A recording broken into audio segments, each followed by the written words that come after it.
Hello everyone, I am your teacher and my name is Ritu. आज हम करने वाले हैं क्लास 8th की जो आपकी सोशल साइंस की बुक है उसका एक टॉपिक करेंगे, द इंडियन कॉन्स्टिट्यूशन। सो ये हम करने वाले हैं क्या क्या आपके इंपॉर्टेंट क्वेश्चन इस टॉपिक से बन सकते हैं। चैप्टर नहीं है, हम टॉपिक वाइज वर्कशीट्स यहाँ पर कर रहे हैं।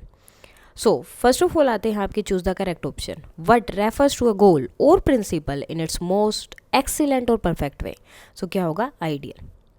Who has a role to play in information of government under universal adult suffrage. तो क्या है? All adult Indians.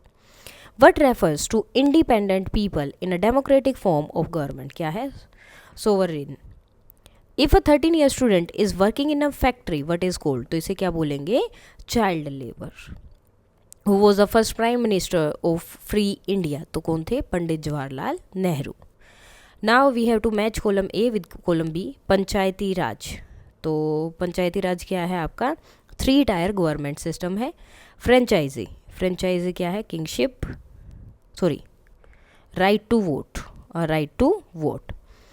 Next, constitution came into effect कब आया था? 26 जनवरी 1950, जिसको हम आजकल जो है रिपब्लिक डे के रूप में भी मनाते हैं।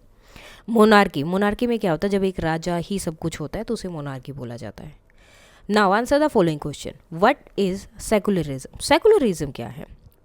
Secularism is the right of the citizen, citizens का राइट है टू प्रैक्टिस एनी रिलीजन, जिसमें वो किसी भी रिलीजन को प्रैक्टिस कर सकते हैं। A secular state is one in which the state does not officially promote any religion as the state religion. So secular state है एक ऐसी स्टेट जिसमें जो है is one in which the state does not officially, वो किसी एक religion को जो है स्टेट रिलीजन नहीं बनाते हैं।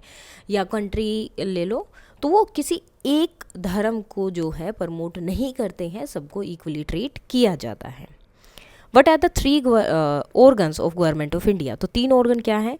सो according to the Indian constitution there are 3 organs of government. These are the legislative, the executive and the judiciary. What are the function of 3 main organ of the government? अब ये जो 3 organs हमने पढ़े इनका main function क्या है? So according to the constitution there are 3 organs of government. These are the legislative, the executive and the judiciary.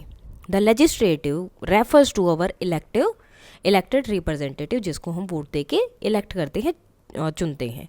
Executive is a smaller group, ये एक छोटा ग्रुप होता है लोगों का। हु आर रिस्पॉन्सिबल, जो रिस्पॉन्सिबल है किसके लिए? लॉ को इम्प्लीमेंट करने के लिए और गवर्नमेंट को रन करने के लिए। द जुडिशरी, अब जुडिशरी क्या है? Refer to the system of the court in this country. तो इस कंट्री में जो सिस्टम है कोर्ट्स का, उसके लिए जुडिशरी वर्ड यूज किया गया है।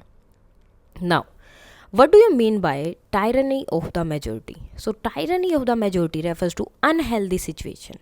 So जो situation सही नहीं है उनके बारे में ये बात करते हैं। majority where the majority continuously enforce decision that exclude minority, जहाँ पर जो majority वाला ग्रुप है वो कुछ ऐसे डिसीजन लेता है जो माइनॉरिटी को एक तरह से नेग्लेक्ट कर दिया जाता है या उनको एक्सक्लूड कर दिया जाता है, निकाल दिया जाता है, and go against their interest, और उनके इंटरेस्ट के अकॉर्डिंग भी नहीं होती। यानी कि मेजोरिटी सिर्फ अपने बारे में सोचता है, बाकी लोगों के बारे में नहीं, माइनॉरिटी के बारे में नहीं। Every society is prone to their tyranny of the majority, और हर एक सोसाइटी में मोस्टली यही होता है कि जो मेजोरिटी होती है वो अपने अकॉर्डिंग चीज़ें करती है। The constitution usually contains rule, अब कॉन्स्टिट्यूशन में रूल होते हैं डेट एंश्योर, जो एंश्योर करते हैं कि जो माइनॉरिटी है आर नॉट एक्सक्लूडेड, कि उनको कोई भी एक्सक्लूड ना कर पाए from anything that is routinely available to the majority. जो चीज़ें मेजोरिटी के लिए अवेलेबल हैं उन चीज़ों से माइनॉरिटी को कोई दूर ना कर पाए, उन्हें एक्सक्लूड ना कर पाए, यानी कि उन्हें साथ में लेकर चले। तो कॉन्स्टिट्यूशन इस तरह के रूल बनाता है। Constitution is precisely to prevent this tyranny and domination by the majority of a minority. तो कॉन्स्टिट्यूशन एक तरह से क्या है कि ये जो टायरनी चल रही होती है या जो अत्याचार कर रहे होते हैं उसको रोकना, और जो डोमिनेशन है मेजोरिटी का माइनॉरिटी पर उसको प्रिवेंट करना, हटाना। नेक्स्ट है what are the main feature of right to equality. अब ये राइट टू इक्वेलिटी का मेन फीचर क्या है? So right to equality means all person are equal before law, कि लॉ के सामने सब लोग इक्वल हैं, सब, कोई भी इंसान हो, चाहे कोई बड़े से बड़ा हो या कोई बिल्कुल छोटा सा हो, सब सेम है। This means that all person shall be equally protected by the law of country. तो इसका मतलब है कि सब लोगों को इक्वली प्रोटेक्ट किया जाएगा by the law.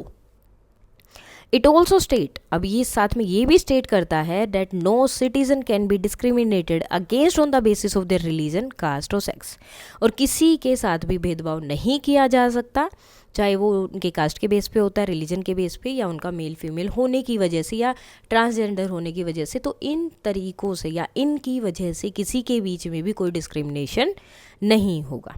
Every person has access to all public places, और जो है हर एक इंसान को जो भी पब्लिक प्लेसेस है उन पे एक्सेस है, वो जा सकते हैं वहाँ पे, चाहे प्ले ग्राउंड हो, होटल हो, शॉप्स हो, एक्सेट्रा, कोई उन्हें रोक नहीं सकता है।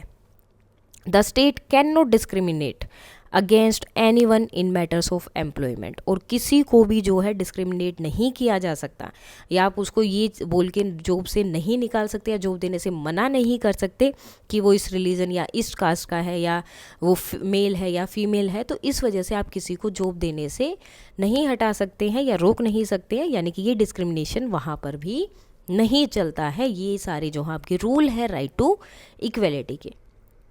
तो ये था हमारा टॉपिक द इंडियन कॉन्स्टिट्यूशन। इसके अलावा अगर आपको कोई और टॉपिक भी करना है तो आप बता सकते हो, उस टॉपिक के अकॉर्डिंग हम वर्कशीट बनाकर वो भी कर लेंगे। And that's all for today, and please like share and subscribe. Thank you.